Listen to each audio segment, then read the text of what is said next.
give it another minute.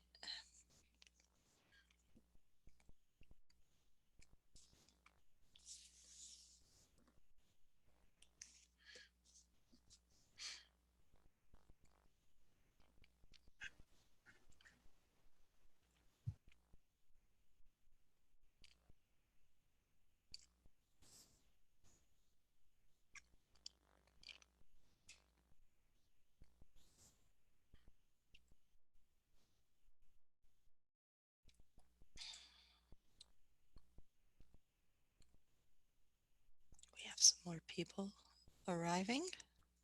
Great.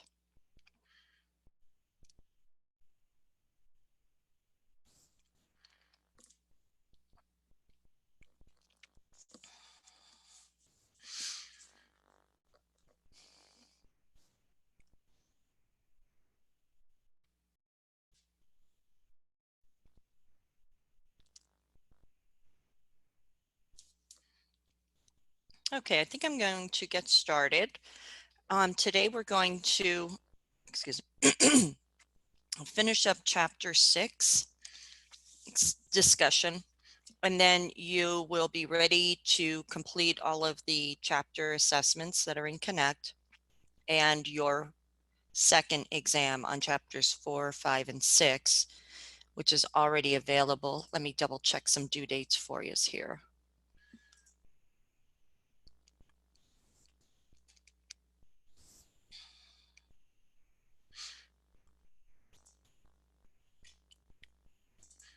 So chapter 6 work, graded problems in the quiz are due by April 13th, which is next Monday. And then the test on chapters 4, 5, and 6 is also due on April 13th. And then we will be starting to look at, on Thursday, chapter 7. So you want to have your smart book ready for chapter 7 on Thursday. Okay, let me go back to my PowerPoint. Let me make sure you're seeing it. Okay. All right. Any questions before we get started?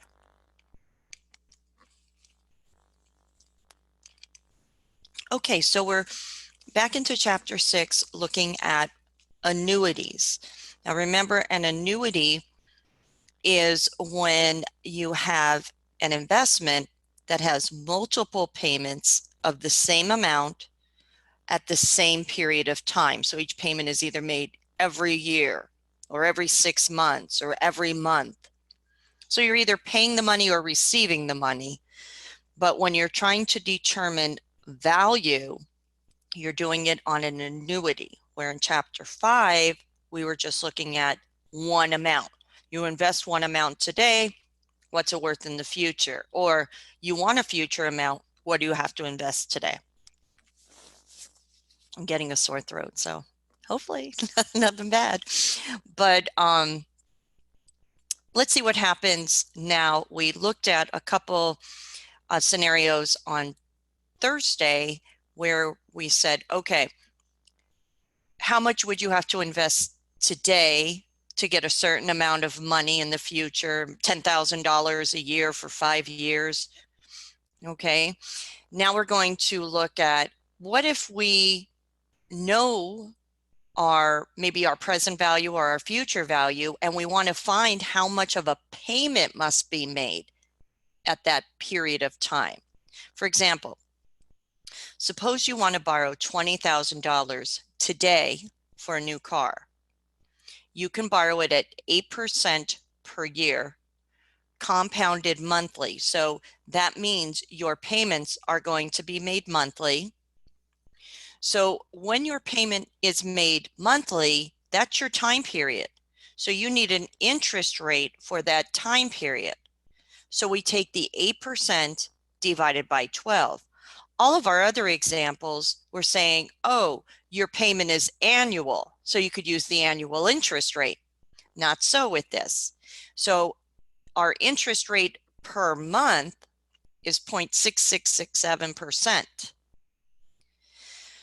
If you take a 4-year loan, what is your monthly payment? So we can determine this using our formula.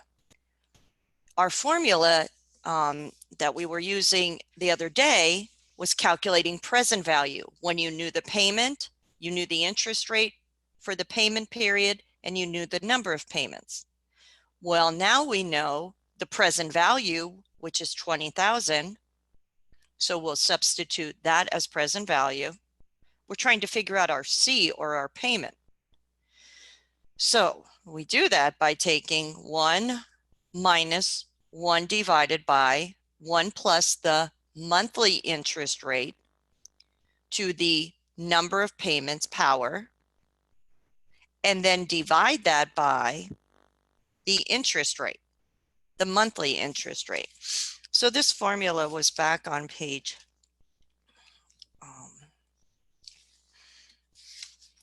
find it. Come on, you. Probably looking right at it. There we go. It's on page 158. Okay, so the first thing you want to do is 1, not the 1 minus, but 1 divided by 1.0667. First do that, then raise it to the 48th power. Okay, so I'm just going to do this in my calculator. We'll go through the finance calculation as well. So 1.0066667 hi-hat, 48th power, is 1.37566.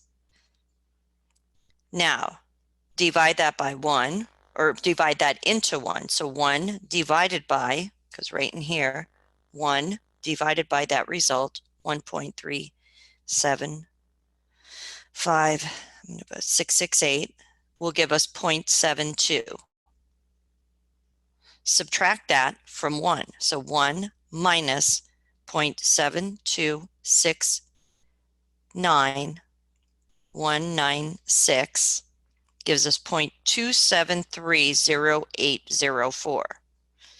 Divide that by 0.0066667, and I get 40.96185519. Now, that would be C times that result. This result we just calculated equals 20,000. So to find C, we're going to divide the 20,000 by 40.961855, and you get $488.26. So you can use the formula to do this calculation.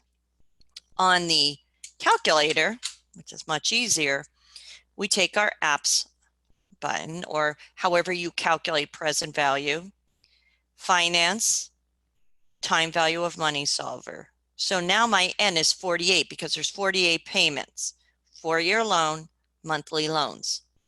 Interest rate, be careful, you want to put 0.66667. So down in the formula, we have to change the percentage to a decimal, but we don't have to do that for our calculator. We could leave it at a percentage. The present value is 20,000. So I'm going to put 20,000 in. I'm trying to calculate the payment. So I'm going to use my arrow keys to arrow down and alpha solve, and I get $488.26. Be careful. Make sure your PMT variable, where it says end or beginning, is on end. So that if you put it on beginning, I'm going to do that now. So if I change the cursor to beginning, enter, my payment amount will be different. It will come out to be $485. Not so. The payments are made at the end of the period. Are there any questions on that?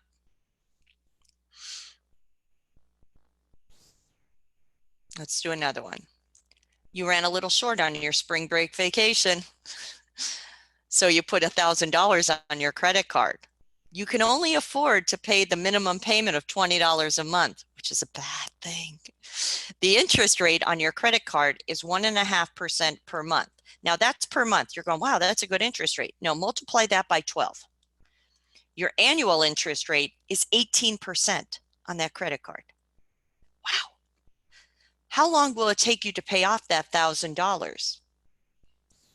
So you could use your formula, or I'm going to go into my apps, finance, time value of money. I'm trying to find out how many payments. Okay. My interest rate will be 1.5 because that's the monthly interest rate. My present value is $1,000 because that's what I borrowed today. My payment will be 20 because that's all I can afford to make each month. So now I'm going to make sure my PMT variable is on end. So that's end is selected. I'm going to go back up using my arrows to the N and alpha solve, and I get 37. Nope, I'm wrong. I know why. You've got to either put your present value or your payment in as a negative, I believe, because that's way off. That's better. Yes, so I put my PMT in as a negative. So it's going to take 93.11 months or 7.75 years to pay off that $1,000. That's assuming you don't charge anything else on that credit card.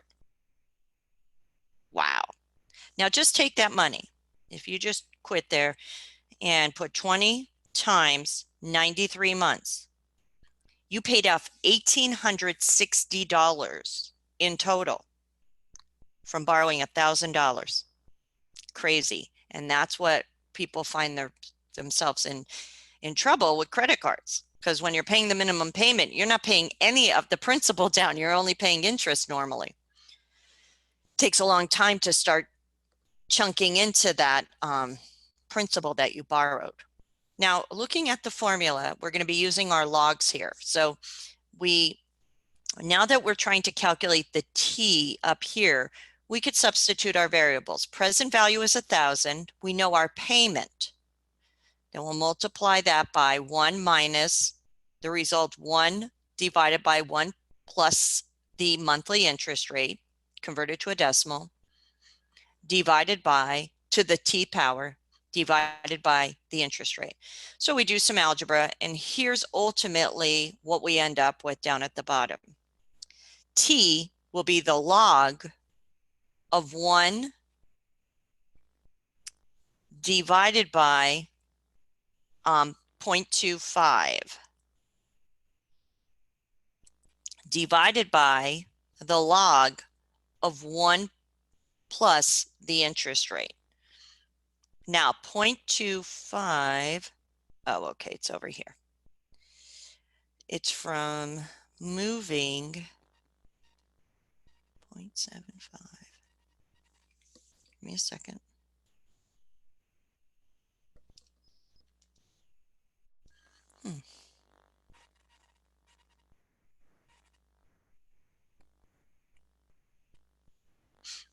Oh, okay. Not sure where that 0.75 is coming from. I'll figure that out. Right now I'm not saying it. But let's see. Oh. Sorry guys, I should have had this ready, huh?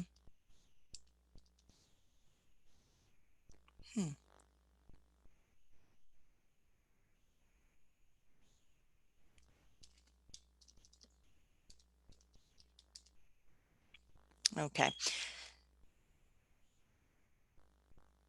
Ultimately, that's what our formula comes up to be. Let me investigate. I'm just not saying it in my calculator right now. My mind isn't all there today anyway. So, but know that you can put this into your calculator, this formula, and using the logs. So you would do 1 divided by 0.25 would give you 4. Take the log of 4, and then you divide that by the log of 1.015. So 0.60205,999 was the log of our numerator divided by the log of the denominator, which is 0.006446. And you get 93.4.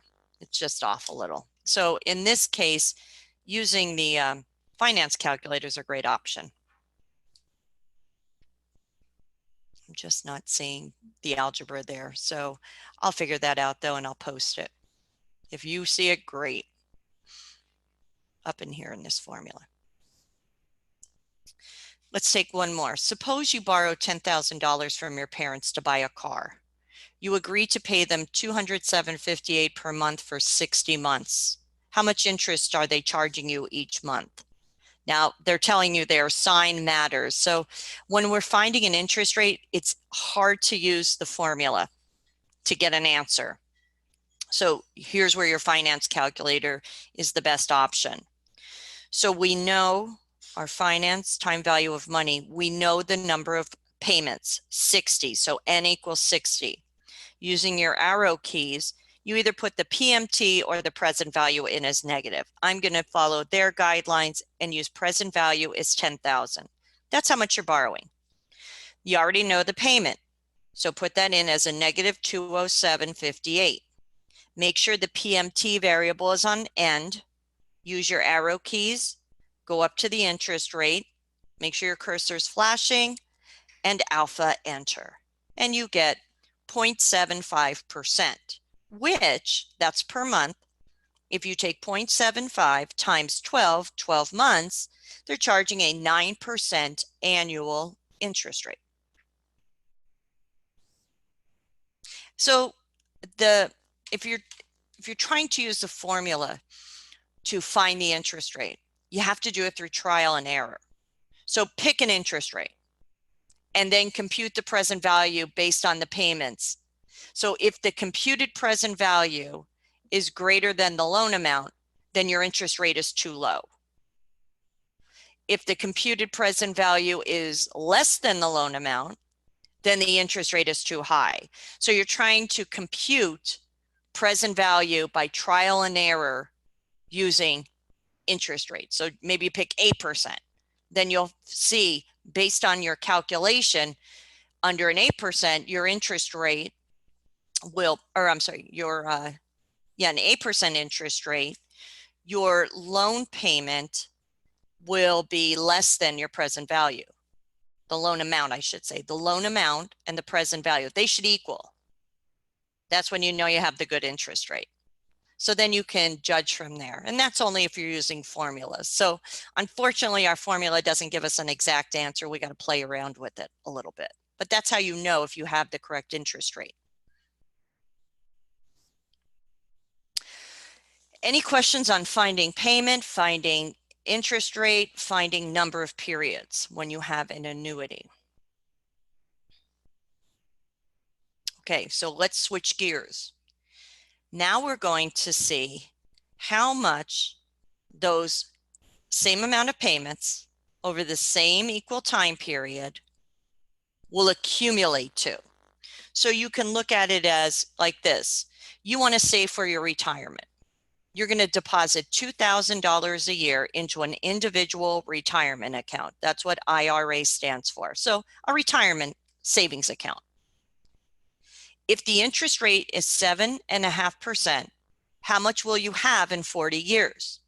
So our prior calculations were what is it worth today? What are those payments worth today? Now we're looking at what are these payments going to be worth in the future? So the future value of an annuity is calculated, and this is on page 163 of your book. We take what's called the future value factor, which is calculated by taking 1 plus the interest rate to the number of periods power minus 1. Take that result and divide it by the interest rate. And that's the period interest rate. So this is annual period. They're being paid once a year at the end of each year. for 40 years. So we'll take the payment amount, 2,000, times 1 plus the annual interest rate, since the payments are made every year, to the number of years or payment power. So we'll do that first. 1.075 to the 40th power gives me 18.044. Subtract the number 1 from it. So now I'm at 17.044. Divide that by the interest rate, 0.075. So I have 227.2565. Multiply that result by the payment amount of 2,000, and you get 454,513.04. So that's what it'll accumulate to, those $2,000 in payments at the end of each year for the next 40 years. You will have that much when you retire in the future. Now, if you use your apps, very easy calculation then. Finance time value of money. Our N is always the number of payments. The interest rate is the interest during the period of the payment. So this is a year, so it'll be annual, so 7.5. Present value has nothing to do with our calculation here.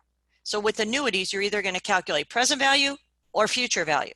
So we're going to make sure that has a 0 in it. Our payments are going to be $2,000. Make sure your PMT variable is on end. And then you want to go back up and solve for future value. Using your arrow keys, make sure your cursor is at the future value, alpha, enter, and you get 454,513.04. Any questions?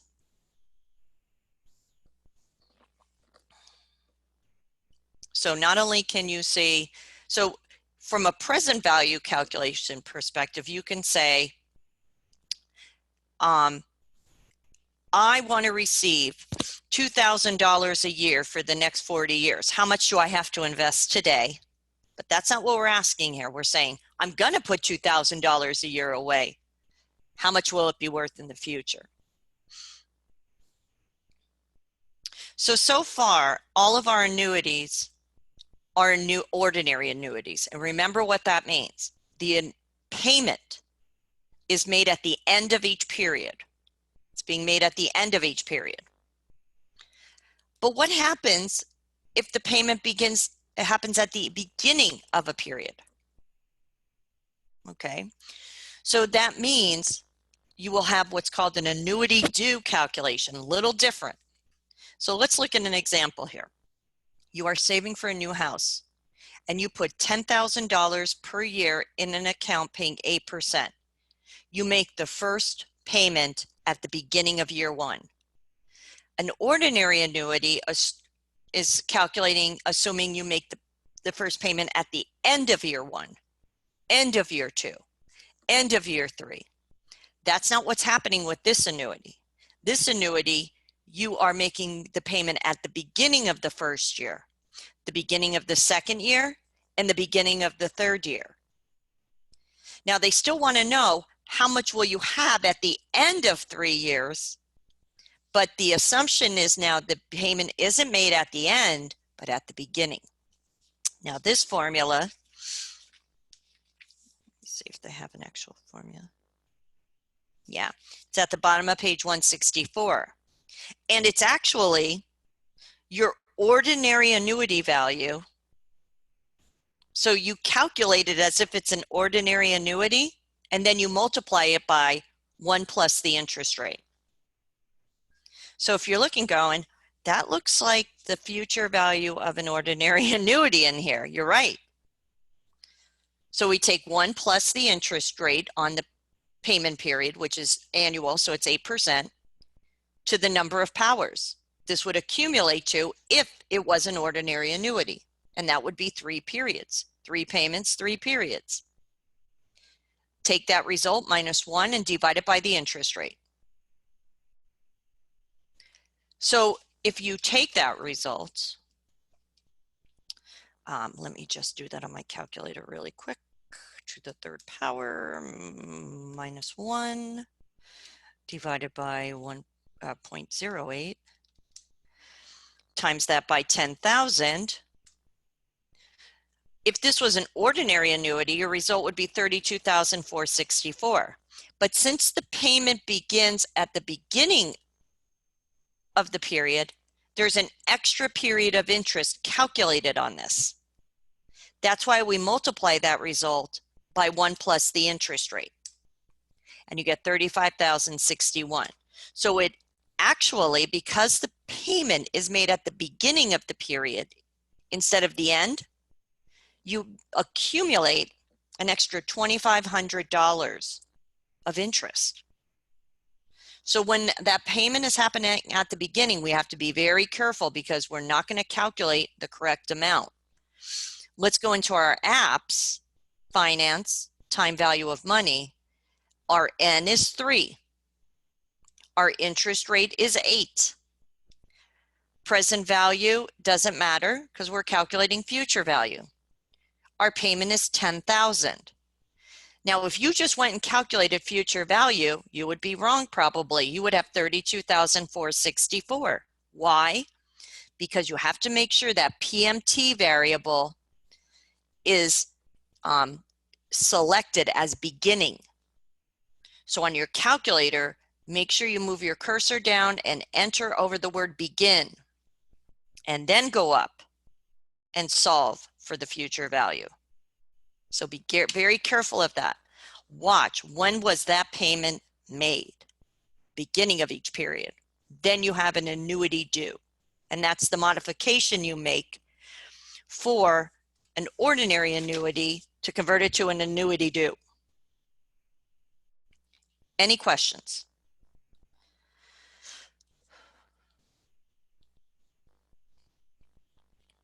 All right. There's a nice picture. Now you see, when you have an ordinary annuity, you're still going to have 3 payments. But since the payments are made at the end, there's no interest calculated here. It's calculated during 1, 2, and 3. Okay? But when you have an annuity due, your 3 payments, they're calculating interest 1, 2, 3, 4. Okay, but we still only use the number of payments as our N. Not the number of years, it's the number of payments you're making, and they made 3 payments. The calculation knows that the modification of an ordinary annuity calculation, that formula automatically calculates for that extra period of interest, and so does our calculator. So we always use the number of payments. Okay, so that's it for annuities. We're going to use a little bit more in the chapter, but the next part of our chapter deals with what we call perpetuities. And I'm on page 165. Okay, and under it says, we've seen a series of level cash flows can be valued by treating those cash flows as an annuity. That's true. An important special case of an annuity arises when the cash flow continues forever. Such an asset is called a perpetuity because the cash flows, there's no end date to them. The assumption is they go on forever. These are also called consols in Canada and the United Kingdom, so you're aware of that. So what we're interested in doing in this part of our chapter is determining what is the present value of a cash flow, a payment we're going to receive or pay the same amount over the same time period. So suppose the Fellini Company wants to sell preferred stock at $100 per share. A similar issue of preferred stock, already outstanding, has a price of $40 a share and offers a dividend of $1 every quarter. What dividend will Fellini have to offer if the preferred stock is going to sell? Okay, I see.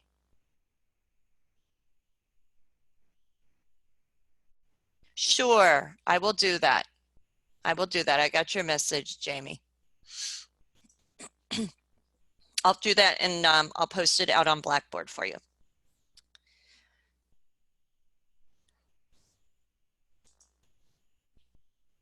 You bet. Okay, so we're going to use the formula on page 165. Present value for a perpetuity. Present value of this perpetuity would be what is it selling for? They want to sell it for $100. That equals the payment amount. In this case, it would be the dividend divided by the rate of return. Whoops. So here it is. Now, the current required rate of return that a person buying this dividend would want in the first scenario, let me go back and show you. In this scenario here, the similar preferred stock, it's selling for $40.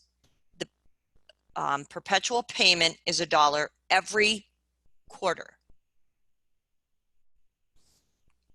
So 40 is the payment equals 1 divided by the rate. So if we take, 1 divided by 40, we get a rate of 0.025. So we would move the 1 over, it would be 1/40th. 1/40th equals R, 0.025. What you need to be careful of here is that's a quarterly interest rate because the payments are made each quarter. So if you wanted to annualize that, you would multiply it by 4. So that's a 10% interest rate. So if this company, go back one more time, they want to sell their stock for $100, how much of a dividend would they have to offer on their stock each quarter for it to sell at $100 per share?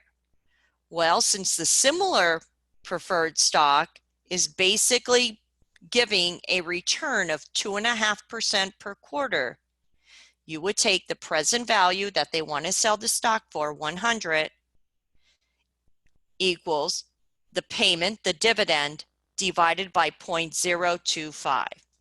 So you would move your 0.025 to the other side, multiply it by 100. The company would need to sell they would need to provide a dividend of $2.50 each quarter to successfully sell their stock at $100. So that's one way we use this perpetuity. So when you know you have an investment that's going to pay a dividend forever, okay, this is how we could use that dividend to calculate selling price, return, or dividend amount. In this case, we used dividend amount. Okay, that's pretty good. Any questions on that? Because we're going to kick it up a notch now. That's a great table on page 6.2 if there's watching for questions. Okay. There's all those great formulas, what the symbols represent, and let me see where that's at. Somewhere in your book here, right near the end. Oh, it's on page 165. So what present value, PV stands for, FV, R, T, and C. And then your future value of an annuity, your present value of an annuity, and the present value of a perpetuity. Now remember, the future value and present value presented there are for ordinary annuities, which most are. Now we're going to kick it up a notch. Now we're going to assume the annuity, okay? So these payments are going to grow over time. So it's a growing stream of cash flow with a fixed maturity. And this formula is on page 167. So we'll go through some examples. This is assuming you start with a cash payment, whatever it may be, $1,000. The next year it's going to grow by 5%. G is your growth rate. And then it's going to grow another 5%. And then it's going to grow another 5%. So what we're trying to calculate here is the present value of a payment that grows at the same rates each payment period. So this is one that has a fixed maturity. Now, okay, that is our formula. So we convert this up here to that. So what we're calculating here is what that would be worth today. How you do it is you take your payment amount the first year divided by your interest rate minus your growth.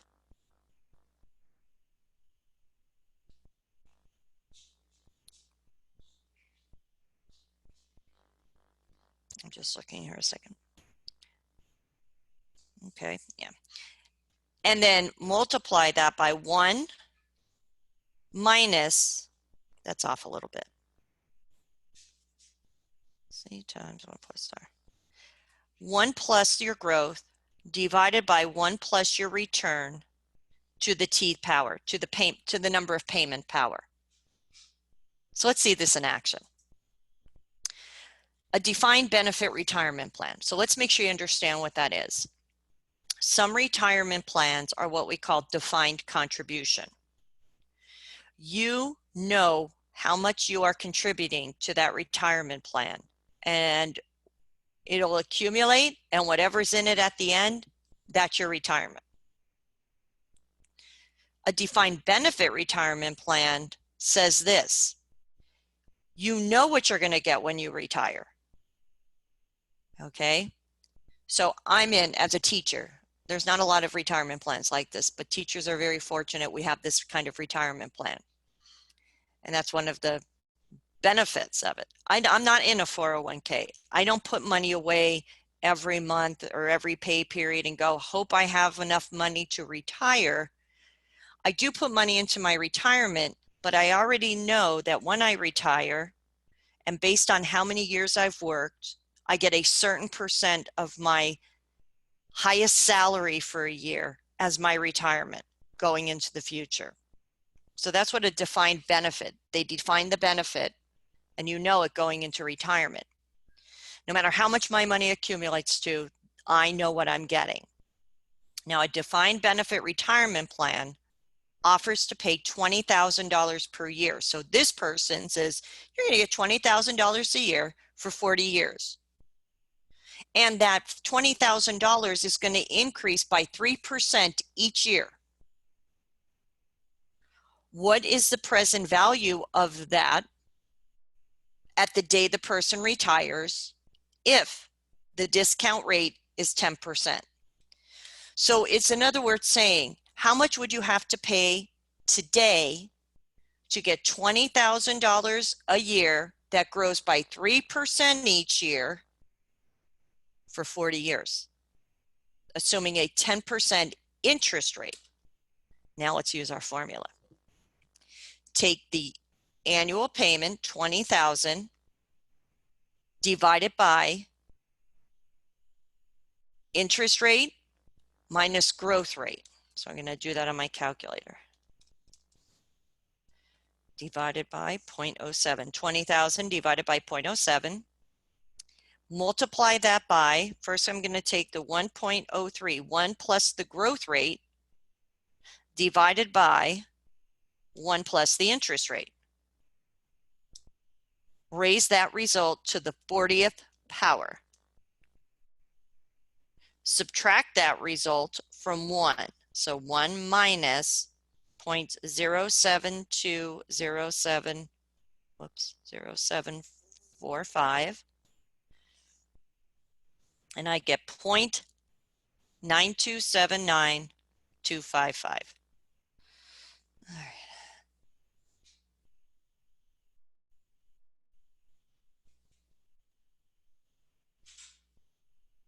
Take the 285,714 or 715 you got from that 20,000 divided by 0.07 and multiply it by 0.9279255. 265,120. I'm off a few dollars, but you still get close to the same result.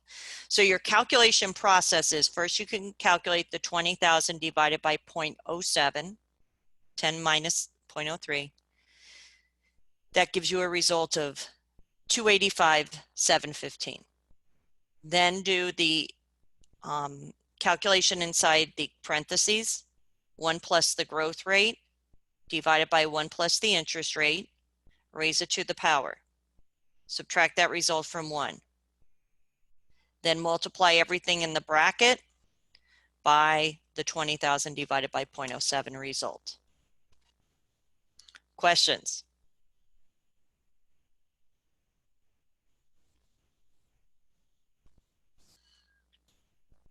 Now, some calculators can accommodate that.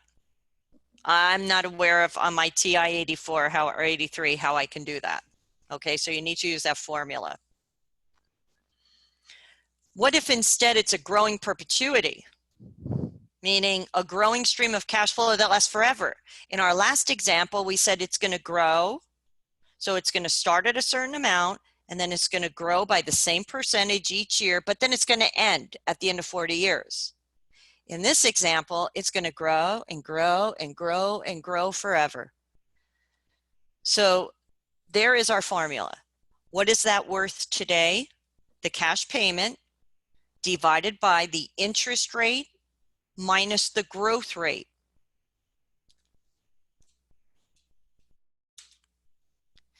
The expected dividend next year for a stock is $1.30. And dividends are expected to grow at 5% forever.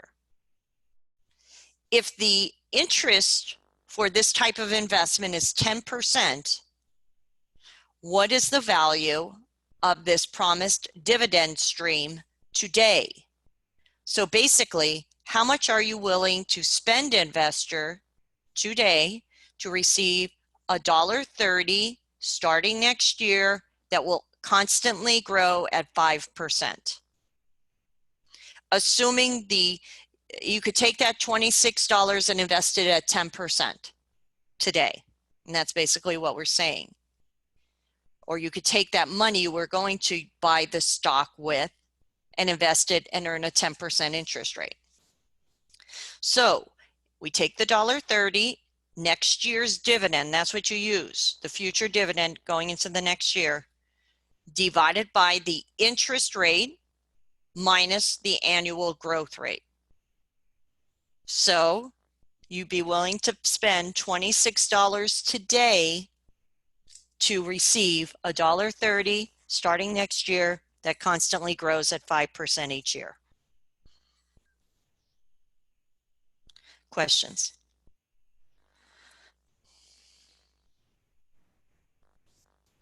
All right. So that is annuities and perpetuities that start growing over time, but they grow at the same rate. That's the key. It's constant growth. Let's talk about these interest rates now. In our world, we hear interest rates defined in two major ways. The first is the effective annual rate. And what the effective annual rate is the actual rate of interest you are paid or received after compounding. The other rate of interest is the annual percentage rate.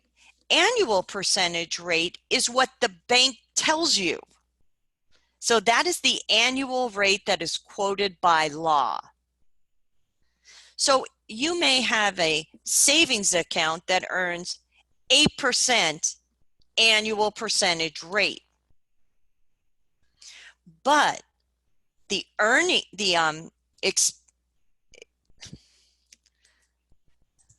effective, I couldn't think of the word, effective annual rate could be different.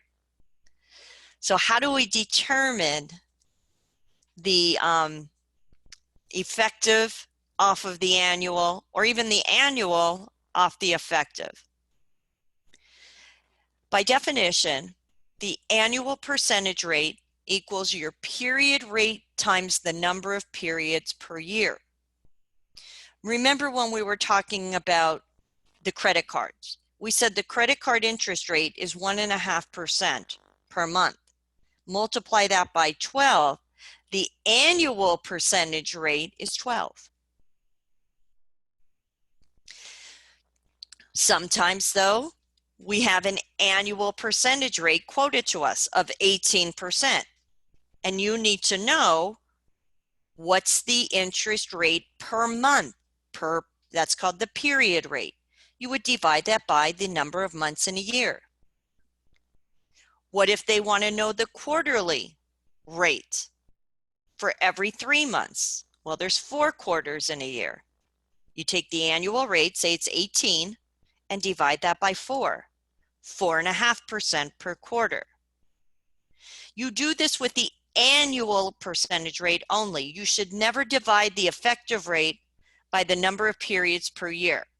It will not give you the period rate. Why? Because the effective annual rate has interest computed on interest. Okay? And we'll see that in a second. So here's what we were just talking about. And let's do a couple more examples. What is the annual percentage rate if the monthly rate of interest is quoted to you at 0.5%? Well, you need to take that 0.5%, multiply it by 12, and that gives you the annual percentage rate. So usually on our loans, on our savings accounts, we're quoted annual percentage rates. What is the annual percentage rate if the semi-annual rate is 0.5%? Well, multiply that by 2 because there's 2 semi-annual periods in a year. So it'll be 1%. And then what if the APR is told to you? The annual percentage rate is 12%. You're trying to find out the monthly rate. 12% divided by 12 is 1%. So when you have your credit card, if it has a $1,500 balance at the beginning of the month and it has a 12% annual percentage rate, that balance is multiplied by 1% to determine the interest for that month. So that's how we would use these rates. The things you need to remember is you always need to make sure that the interest rate and the time period match. So we'll look at that now. If you're looking at annual periods, you need an annual rate. If you are looking at monthly periods of time, you need a monthly rate. Same if you're looking at every 6 months, you need a 6-month rate or quarterly rate. If you have an annual percentage rate based on monthly compounding, you have to use the monthly periods for lump sums or adjust the interest rate appropriately if you have payments other than monthly. Let's take a look. Let's calculate effective annual rates now. Suppose you can earn 1% per month on $1 invested today. Okay. What is your annual percentage rate? 1% is the monthly times 12 gives you a 12% annual percentage rate. But how much are you really making? What is your effective interest rate? Effective interest rate would be the future value of your money. Okay, so find out future value. So this is how we would calculate it. take future value, which is $1 times 1 plus the monthly interest rate, 1.01, to the number of months, 12, because that's the number of compounding periods. So in 1 year, that $1 would accumulate to 1.1268. How do we find the interest rate? Take that future value, subtract 1 from it, and then divide it by 1. So your monthly or your effective rate, how much money are you actually making percentage-wise, would be 12.68%, because you're earning interest on your interest each time that compounds during the year. That's why your annual percentage rate will be different than your effective rate when there's compounding more than once a year. Let's look at how this would change. Suppose you put it in another account, you earn 3% per quarter. You still have a 12% annual rate, but because it compounds 4 times a year, it's going to be a little different, your effective rate. Take 1, the number 1, times 1 plus the quarterly interest rate of 0.03 to the number of times it compounds during the year. Take that result minus the number 1 divided by 1, and you get 12.55%. So now your effective rate, how much you're actually earning, is a little lower because it doesn't compound as much during the year. It only compounds 4 times instead of 12 times. So the more times it compounds during the year, recalculates interest, the higher that effective rate will be. Any questions before we look at the formulas?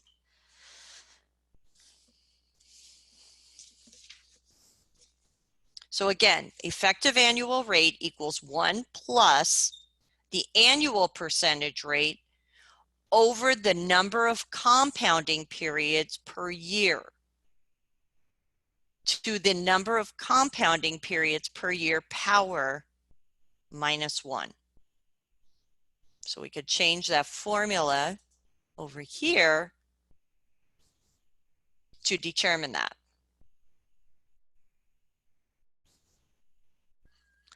Let's see it in action. You are looking at 2 savings accounts. One pays 5.25% with daily compounding. So every day it calculates interest, adds that interest to the balance, then calculates the next day's interest, adds that interest to the balance, and so there's constantly compounding. The other pays 5.3% with compounding twice a year. So you just don't look and say, oh, 5.3% is higher than 5.25. I'm going to take the 5.3. No, because the number of compounding impacts how much money you're really making. So which account should you use? Well, let's figure out what is the true percentage you're making on your money. The effective annual rate, 1 plus the annual percentage rate, 5.25, divided by the number of compounding periods to the number of compounding periods power. So if we take 0.0525,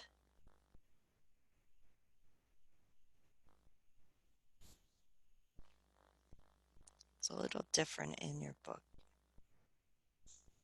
No, that's right. Okay.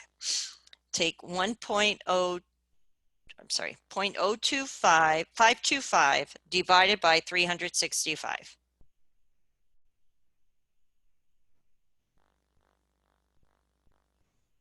Okay. Whoops, something happened there. Hold on. 0.0525 divided by 365. Take that result.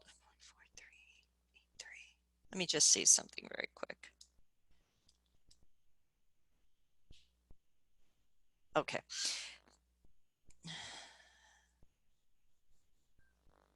let me try one more thing.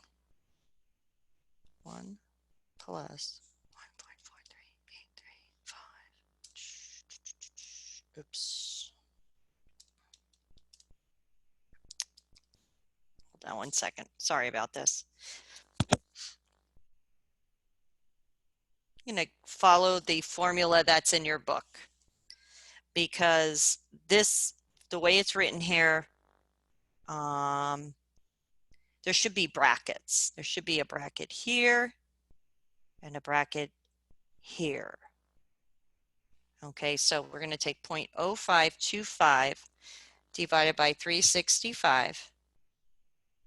Take that result, 38356, to the 365th power.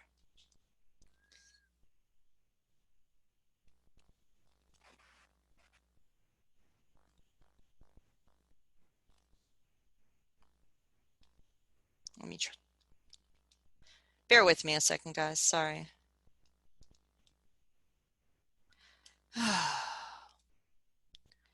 2.435 to the 365th power. Why is it error overflow? I'm getting an error on my calculator. 0.0525 divided by 365. Okay. 1 plus 1.4383. There we go. I ran through this the other day and I wasn't getting any errors, and now I'm getting errors.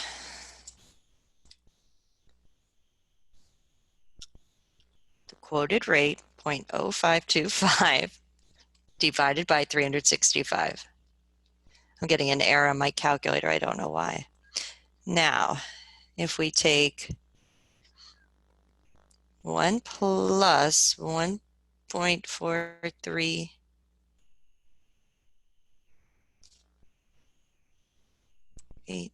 oh.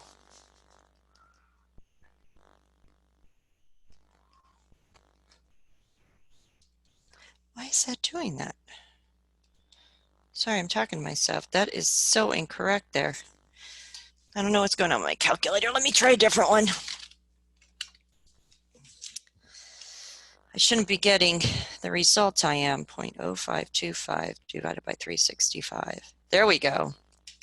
That's why I'm getting a very bad result. Okay. It's 0.0001438. So 1 plus 0.0001438 to the 365th power.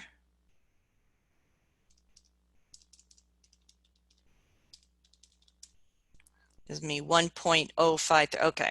So if you take 0.0525 divided by 365, you get 0.0001438. This in here. Add the number 1 to that result.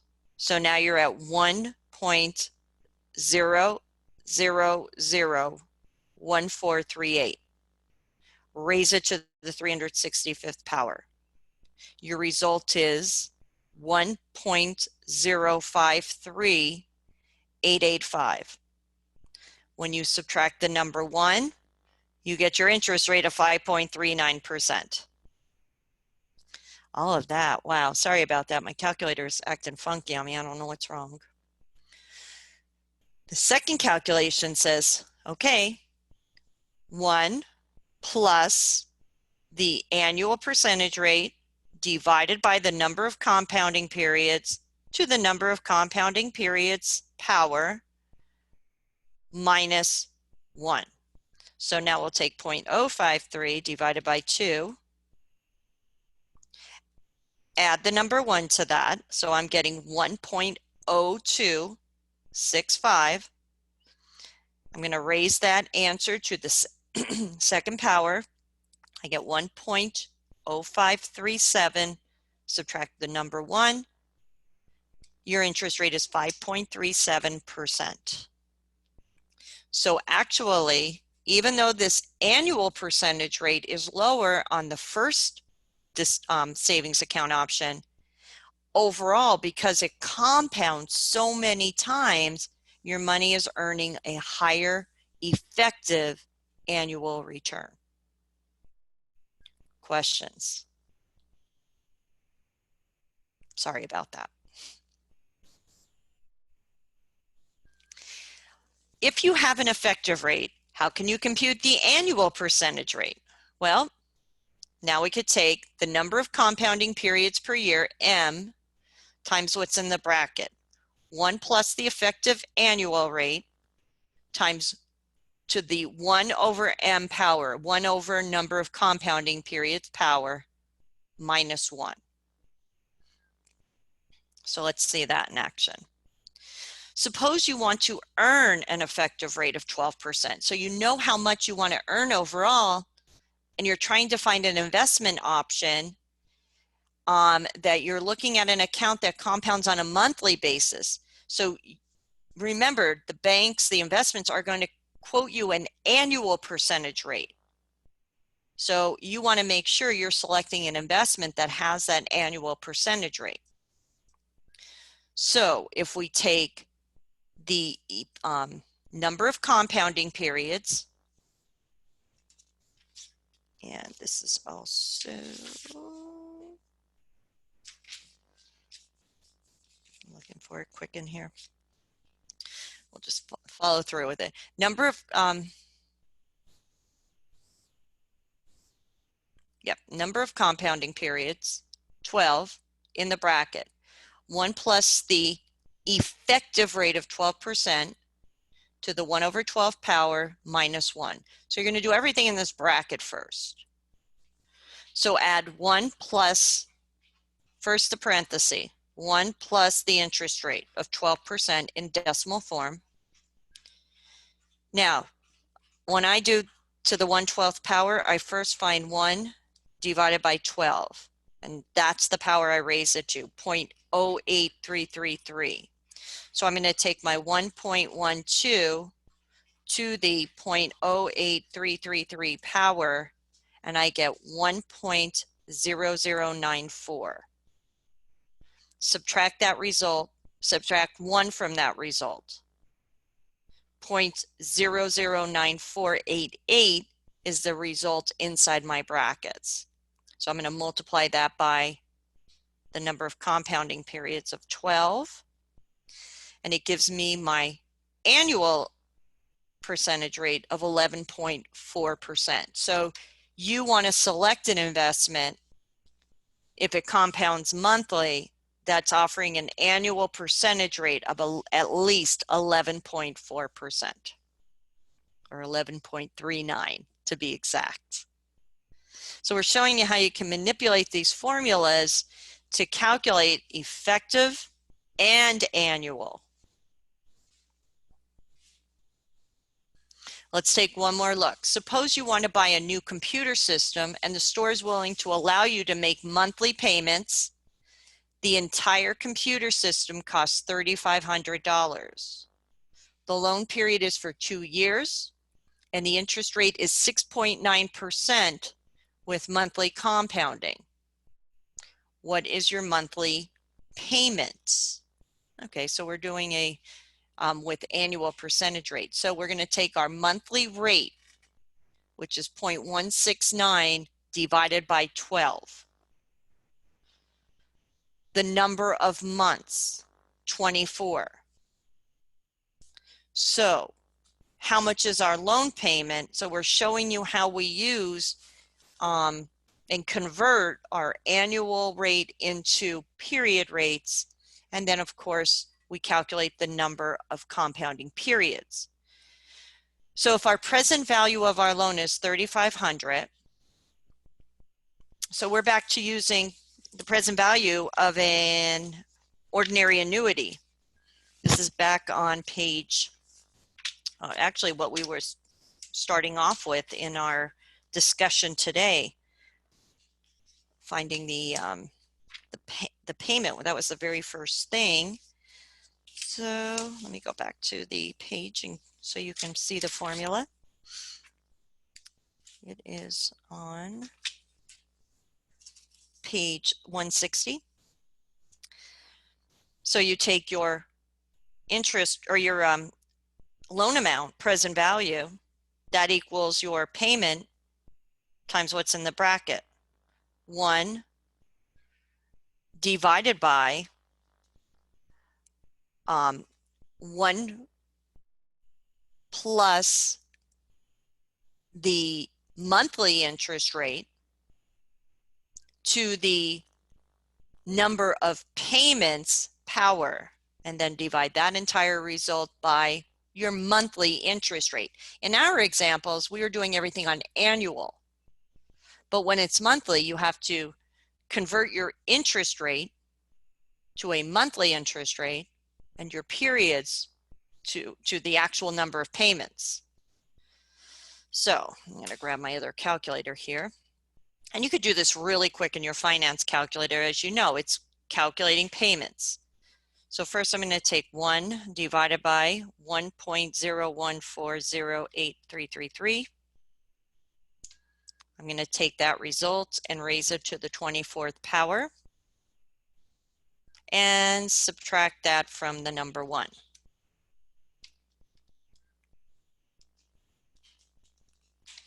Then divide that result by the monthly interest rate of 0.0140833. So all of that calculation gave me 20.24528. I'm going to divide that result into 3,500, the present value, and the monthly payment will be $172.88. So remember, we're in brackets here. So the first thing you want to do is the parenthesis inside the bracket, 1 divided by 1 plus the monthly interest rate, and then raise it to the 24th power. Subtract that result from the number 1. You're done with the bracket. Divide that by the interest rate. Then move that whole result over to the other side by dividing it into 3,500. On your finance calculator, if you go into your finance, time value of money, N is 24, I will be it will be 1.4. You don't want to put it in as a decimal, you want to put it in as a percentage. So 1.40833333. Your present value is 3,500, the loan amount. I'm going to make sure my future value is 0, my PYCY is 1, and my PMT word is highlighted on end, because this is an ordinary annuity calculation. I'm then going to use my arrow keys to go back up to the PMT. Make sure it's flashing, alpha, enter, 172.88. So you're doing a present value calculation here. We're just showing you need to convert your interest rate to a period interest rate and use the actual number of payments as your N, or in this case, in your formulas, it's a T. Future values with monthly compounding. So suppose you deposit $50 a month into an account that has an annual percentage rate, remember that's the quoted rate, of 9% based on monthly compounding. How much will you have in the account in 35 years? Now be careful. First of all, your monthly rate will be 0.09 divided by 12. 0.0075 is how much it actually compounds at each month. How many months will it compound? 35 years times 12. So you're actually going to make 420 payments of $50 each over those time periods. So you want to know what it's going to accumulate to. Well, that's a future value calculation using the formula on page 163. So I'm going to walk through that formula one more time with you. Remember, brackets first. Okay, so we're going to take 1 plus the monthly interest rate, 1 plus 0.0075, you want to raise that to that result to the 420th power, the number of payments. Subtract 1, and then divide that result by 0.0075, the monthly interest rate. Multiply that result by the payment each month of 50, and you get $147,089. So that's what it will accumulate to in the future if you make 420 payments of $50 each, assuming an annual percentage rate of 9%, which converts to a monthly interest rate of 0.0075 or 0.75%. In your finance calculator, N would be 420, I would be 0.75, because you want that to be a percentage, not a decimal. Present value is nothing. You just want to make that 0 because we're not calculating anything to do with that. PMT would be the $50 monthly payment. And then we'll alpha solve at future value, 147.8922. Any questions?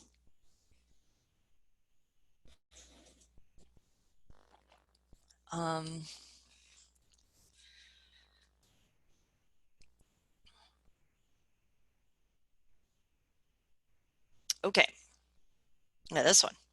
You need $15,000 in 3 years for a new car. You can deposit money into an account that pays an APR of 5.5% based on daily compounding. How much would you need to deposit? So first of all, your daily rate would be 0.055 divided by 365. Okay. The number of days it compounds, so the number of periods it compounds is 1,095. Now, what this is saying is you're going to make one deposit today, and if it compounds interest every day for 3 years, it's going to, you need that $15,000 in there at the end of 3 years.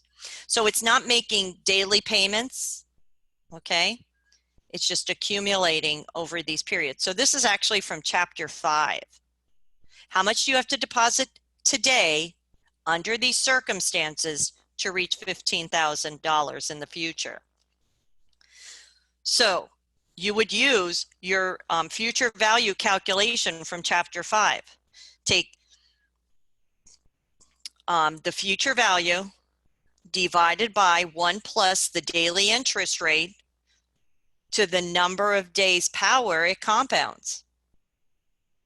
So 1.00015068493 would then be raised to the 1095th power.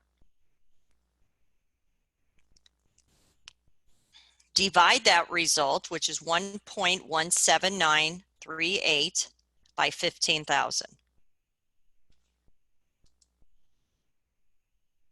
1.17938. And you get $12,718.56 odd cents. Now, if you're in your apps and your time value of money, your N is 1095, your I is, change that to a percentage, so it'd be 0.015068493%. Present value is what you're calculating for. There are no PMTs in here because this is how much you put away today to reach 15,000 in the future. So future value is 15,000. Use your arrow keys and solve for present value. So we're just showing you not only can you do these for annuities, but also for what we learned in chapter 5. And it's all because the compounding periods may be different in a year. Any questions on that?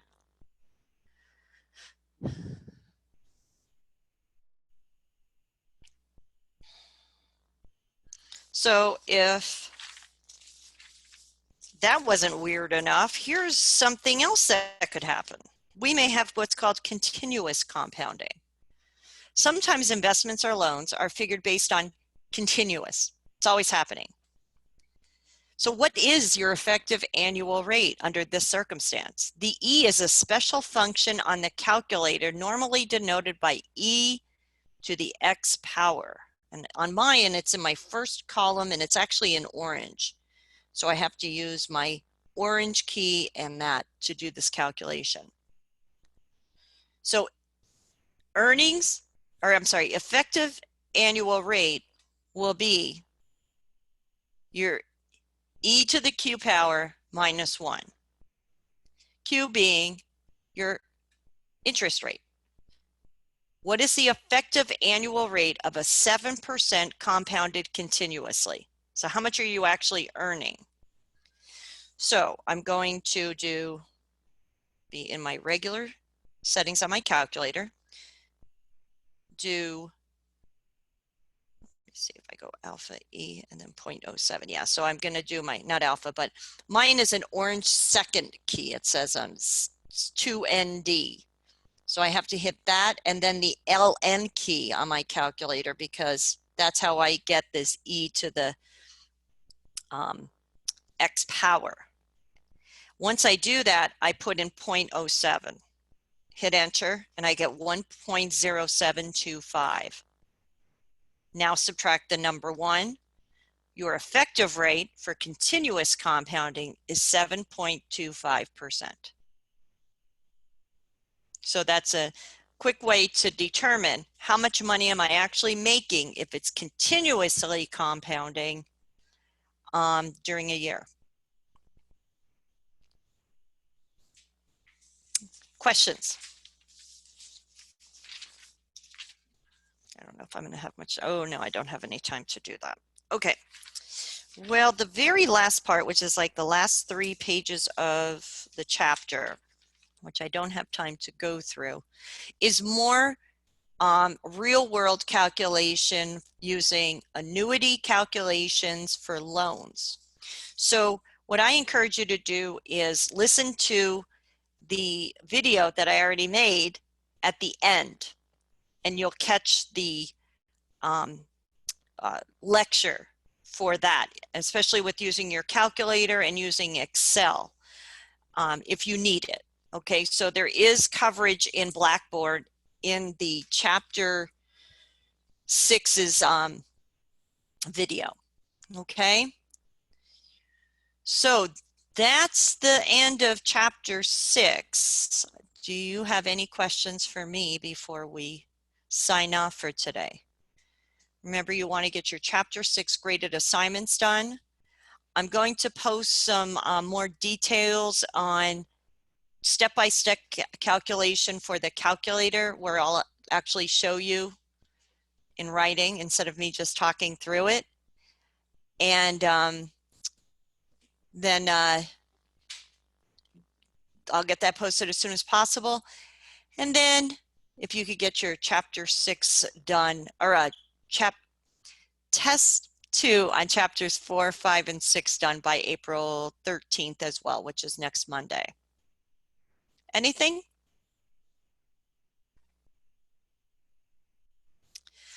Okay, well, everybody have a wonderful holiday if you celebrate. And, oh no, I'll see you on Thursday. That's right. I will see you Thursday at 8 a.m. to start chapter 7. I'm sorry, I'm all out of sorts because of being at home. All right, guys, have a great rest of your day. Get outside, enjoy it, stay safe.